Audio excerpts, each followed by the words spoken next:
O lobisomem da província de Cárporis.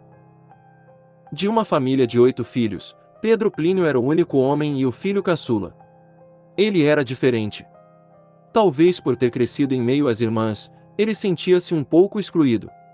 Mas era ele quem ajudava o pai na roça, desde os 13 anos, quando algo estranho começou a lhe ocorrer. Algumas noites de terça ou sextas-feiras ele saía e retornava somente no outro dia. Seu pai notava algo estranho e lhe interrogava, mas ele dizia de modo confuso que não se recordava de absolutamente nada. O tempo passou e Pedro Plínio virou um homem, aliás, um homem considerado por todos na comunidade, porque ajudava muita gente, ele visitava os doentes, ele estava sempre nos velórios e auxiliava a todos que dele necessitavam na comunidade de Cárporis.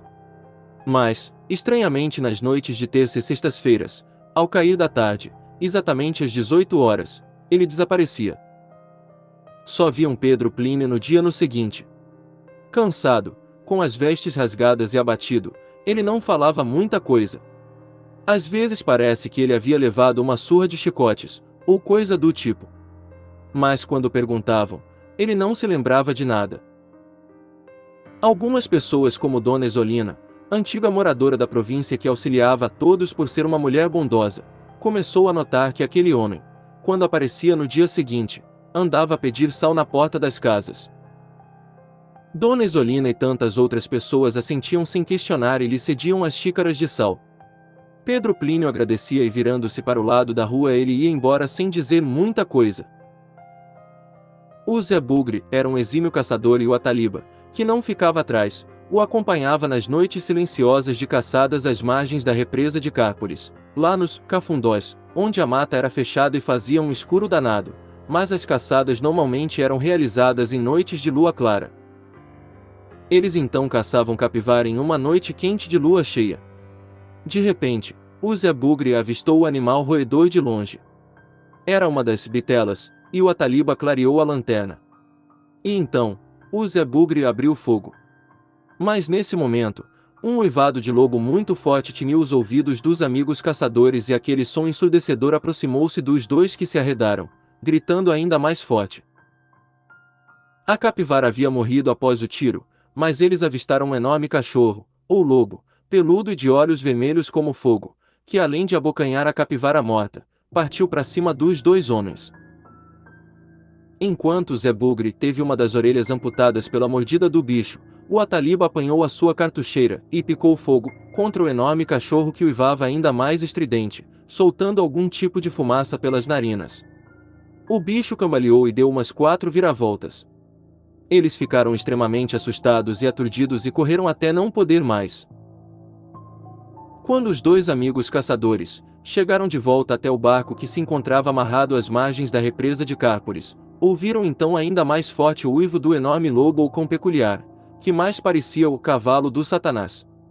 Aquela coisa rosnava ferozmente, cada vez mais próxima, vindo em direção ao barco dos caçadores.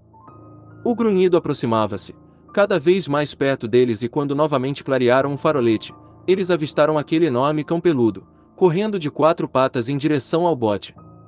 Seus olhos rubros como sangue, mais pareciam um semáforo do inferno em sinal vermelho. O animal vinha com tanta velocidade, ainda que machucado pelo tiro que havia tomado anteriormente, que parecia que iria atirar-se no barco e devorar os dois amigos em uma abocanhada só. Foi quando então o Zé Bugre, mesmo com a orelha sangrando, preparou a potência. Era uma Caramuru carabina calibre 22 LR modelo K5, uma arma muito rara de coleção particular que o Zé Bugre havia adquirido do tio Icó, um bom e velho caçador de Cárporis, talvez o melhor de todos eles. Ele então ajeitou a ferramenta, que disparou de forma certeira, por 2 vezes e a fera de olhos vermelhos em brasa, parecendo o próprio diabo em forma de lobo, recuou e cambaleou alguns metros para trás. Parecia que o demônio enfim estava morto. Ao silenciar o confronto, o Ataliba clareou mais uma vez o farolim e a fera estava inerte. Talvez gélida e finalizada. Eles comemoraram o abate do Beuzebu de 4 patas. Os caçadores deixaram aquele lobo ou cão gigante, amarrado em um pé de cabreúva às margens de represa de Cárporis. No dia seguinte às 5:30 da manhã, ainda estava meio escuro, quase clareando o dia, e então o Zé Bugre e o Ataliba retornaram do outro lado das margens da represa para ver o animal amarrado e o que iriam fazer com aquilo. A surpresa assustadora e horripilante tomou conta dos amigos caçadores. O Pedro Plínio estava amarrado na árvore com as vestes rasgadas e ensanguentadas. Ele ainda respirava com alguma dificuldade e os amigos caçadores, levando as mãos à boca, quase tiveram um desmaio. Eles não sabiam se gritavam ou chamavam a polícia, o hospital, o delegado ou o senhor prefeito. Foi quando a Taliba disse: "Por favor, Zé, ninguém vai acreditar na gente, melhor ficarmos quietos." E o Zé Bugre concordou.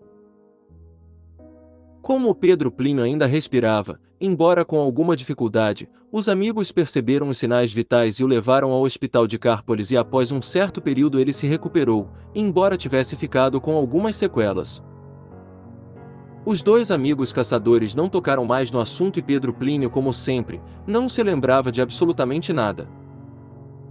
Somente anos mais tarde, Ataliba e Zé Bugre contariam a história em alguns velórios por lá. Mas o tempo passou e a lenda continuava na província.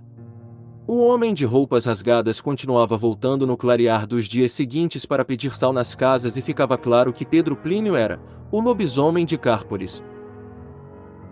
Pedro Plínio morreu, mas a lenda continua atormentando até hoje o local, e as pessoas que vivem em Cárpolis passam longe, muito longe da estradinha do sítio onde viveu o lobisomem da província.